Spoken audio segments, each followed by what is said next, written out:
How's it going, everyone? It's Ben Foggins, Media Corner, back again with a brand new video for today. Welcome back to another movie review, aka After I Saw.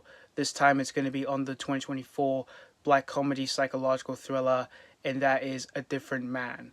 This stars Sebastian Stan, in which he plays this aspiring actor named Edward, who undergoes a radical medical procedure for his appearance, in which he has this disorder that's affected his face, and he has like a disfigured face.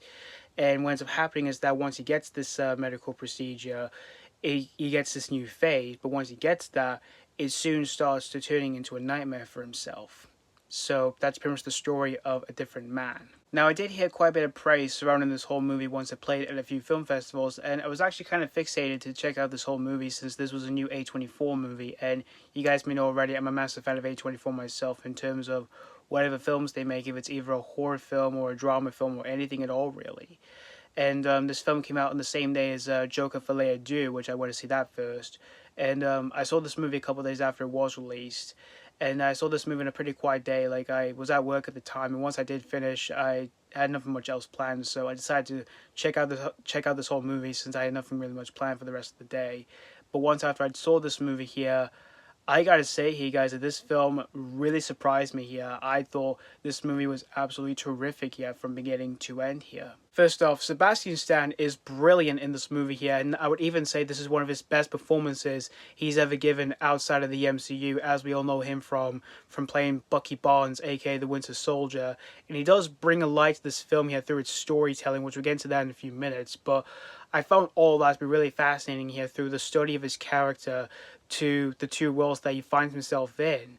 And even the makeup and prosthetics that he wears in the film here for his disfigured face, I found all that to be really fabulous here.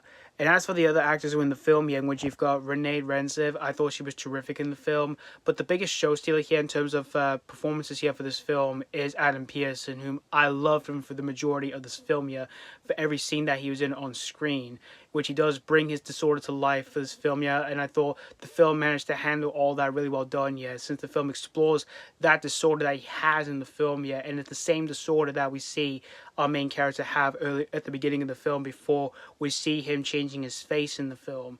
And again, I thought the film managed to handle all that really well done here when it explores about what disorder that our main lead has to this guy that he meets up with in the film here, who has the same disorder that he had before.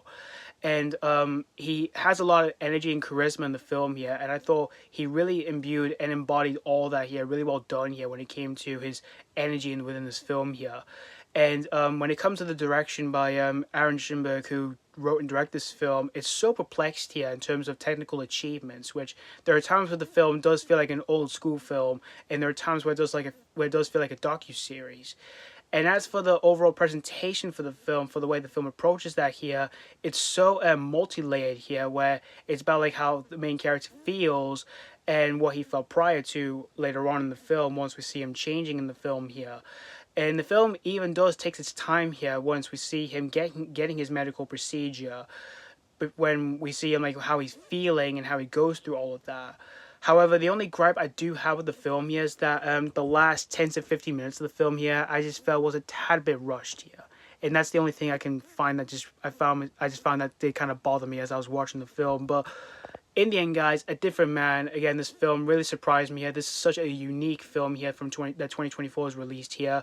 And if you're a fan of Sebastian Stan as an actor, or if you're a fan of like A24 in general, really like I am, chances are you might find yourself enjoying this one here. So that's pretty much all I'd say about A Different Man. I'm going to give A Different Man 4.5 out of 5. Yeah, this is definitely a recommendation for myself, yeah. If you're a fan of A24 or if you're a fan of Sebastian Stan yourself, yeah. And I can easily say it's definitely another one of my favorites from 2024 here as well.